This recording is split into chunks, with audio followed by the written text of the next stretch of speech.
During testimony today from Secretary of State Condoleeza Rice, the president's Iraq escalation plan ran into a buzzsaw of criticism, led most harshly not by a Democrat, but by a Republican, Nebraska Senator Chuck Hagel. I think this speech given last night by this president represents the most dangerous foreign policy blunder in this country since Vietnam, if it's carried out. The president said last evening he wants to increase the number of troops in Iraq by 22,000. Today, under questioning from Hagel, I think that I don't see it, and the president doesn't see it as an escalation.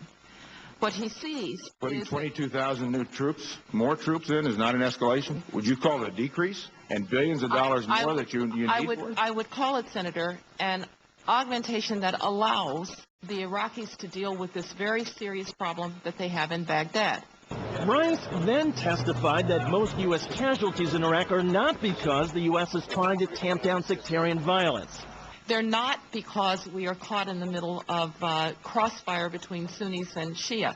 Madam Secretary, that's just not true. Well, Senator, that is not true. Senator, if you allow me to... Several Democrats were so taken aback by Rice's testimony, their simmering frustrations with the Bush administration exploded. It is time to use the power of the purse to bring our troops out of Iraq.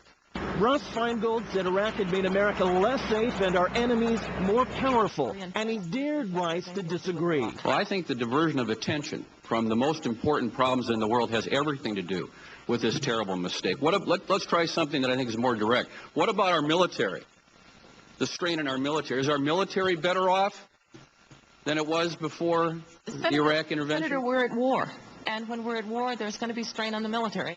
Democrat Barbara Boxer angrily noted the administration was refusing to provide an estimate of the future sacrifice. Senator, I think it would be highly unlikely for the military to tell the president we expect X number of casualties because of this augmentation of the forces. That word again, augmentation, seemed to get under the skin of several senators.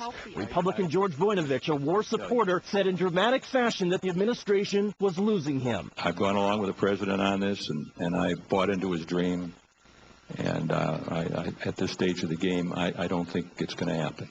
Last night, President Bush said, I've made it clear to the Prime Minister and Iraq's other leaders that America's commitment is not open-ended.